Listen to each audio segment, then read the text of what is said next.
में आर पार और वक्त है एक बहुत बड़ी खबर का। कठुआ मामले के अंदर एक बड़ा अपडेट है। कठुआ मामले में बड़ी कामयाबी है।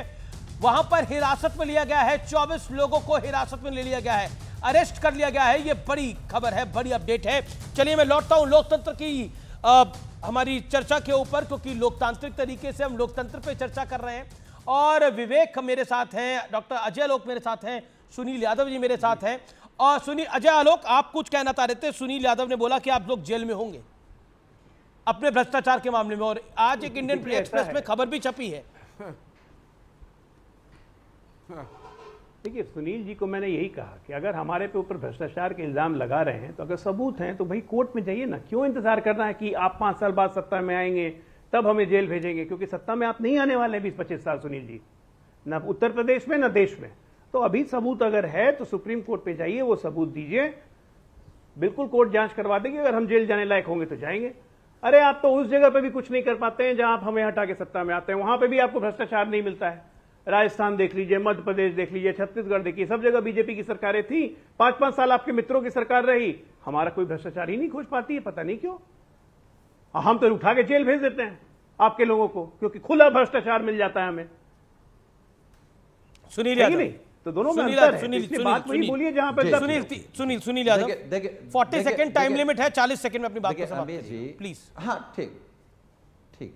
अमीश जी, आपने ब्रेक में जाने से पहले सारी पार्टियों के बारे में बताया कि कौन कौन चला रहा है।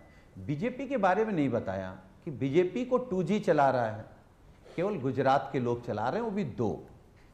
अब मैं आ रहा हूं भारतीय जनता पार्टी के प्रवक्ता पर। आप कह रहे हैं ना कि हम लोग कभी सरकार में नहीं आएंगे। अभी 2024 में उत्तर प्रदेश में बीजेपी को हाफ किया है और 2027 में बीजेपी को साफ करेंगे, और फिर बीजेपी उत्तर प्रदेश से शुरुआत करेंगे। जितने भी सड़क टूट रही, पुल टूट रहे हैं, जहां जहां भ्रष्टाचार हुआ है, नौकरी के नाम पे, ट्रांसफर के नाम पे, पेपर लीक के नाम पर, दवाइयों के नाम पर, ये आपके सारे नेता जेल में नजर आएंगे। और जब कभी दिल्ली ओके, समाजवादी पार्टी का खुला ऐलान है कि 24 में हाफ करा है बीजेपी को, 27 में साफ कर देंगे।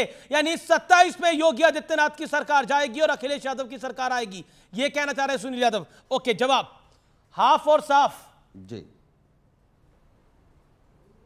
देखिए, हजारों ख्वाहिशें ऐसी कि हर ख्वाहिश पे दम निकले, ऐसी ख्वाहिश नहीं, हाफ तो करा है। देखिए अजय आलोक, ख्वाहिश नहीं, आपको उत्तर प्रदेश में हाफ तो करा है, हाफ तो करा है, और अयोध्या लोकसभा कॉन्स्टिट्यूएंसी में भी हराया है, हराया तो है। देखिए, आपको बताऊं, जहां तक अयोध्या हाफ तो करा है उत्तर प्रदेश में, आपको हाफ कर दिया है। और मैंने उस दिन भी कहा था, मैं आज भी अड़ी उस बात पे, अगर अखिलेश यादव की समाजवादी पार्टी उत्तर प्रदेश में बीजेपी को नहीं रोकती तो बीजेपी की मेजॉरिटी थी। इंडिया अलायंस का कोई कुछ कह ले, सिर्फ समाजवादी पार्टी ने बीजेपी की मेजॉरिटी को रोका है। नहीं, बिल्कुल आप सही कह रहे हैं कि उत्तर प्रदेश में हमारा प्रदर्शन बिल्कुल उम्मीद के हिसाब से बिल्कुल नहीं हुआ। कोई शक नहीं है मुझे ये मानने में, कोई गुरेज नहीं है, मानना ही है, जो नंबर्स है सामने हैं। और जहां तक अयोध्या की बात रही, तो आपको याद दिलाता हूं कि बाबरी मस्जिद विध्वंस के बाद भी हम अयोध्या की सीट हारे थे। चुनाव लड़ना, चुनाव जीतना अलग बात है। अयोध्या ये कहते हैं, अयोध्या हमारे लिए कोई चुनावी मुद्दा नहीं है। अयोध्या हमारे दिल में बसा हुआ है, उसमें हम चुनाव हारे चाहे चुनाव जीते हैं, हम अयोध्या नहीं। बिल्कुल आपकी बात सही है कि चुनावी मुद्दा नहीं है, दिल में बसा हुआ है, लेकिन एक सांकेतिक बड़ी सीट है और उस पर हारना एक बड़ा मैसेज भी है। विवेक श्रीवास्तव, तो लोकतंत्र को लेकर सारी डिबेट आज बंद होती है, और बंद करने की जरूरत भी है, क्योंकि लोकतंत्र को लेकर तो सारा प्रोपेगेंडा था, संविधान को लेकर तो सारा प्रोपेगेंडा था, आरक्षण को लेकर तो सारा प्रोपेगेंडा था। ये तो कांग्रेस की नेत्री खुद मान चुकी है। नहीं, उनको मानने ना मानने से नहीं होता। मैं तो सीधी बात कह रहा हूं, ये फर्जी रिपोर्ट है अमेरिकी। मोदी और भाजपा की सरकार को बचाने के लिए, इनको प्रमोट करने के लिए दुखी है भारत। नौकरियां परमानेंट नहीं है, ठेकेदारी प्रथा चल रही है, पढ़ाई महंगी है। सुन लीजिए, हेल्थ केयर महंगा है। Don't say India is happy, एक थर्ड वर्ल्ड कंट्री है ये फिलहाल। और ये पूंजीपति, रुक जाइए, मान लेते हैं आपकी बात को कि 2 मिनट की विदेश की रिपोर्ट है, लेकिन देश में तो लोकतंत्र दिख रहा है ना। बिल्कुल, पॉइंट यही है, 68 करोड़ लोगों ने वोट दिया ना। लेकिन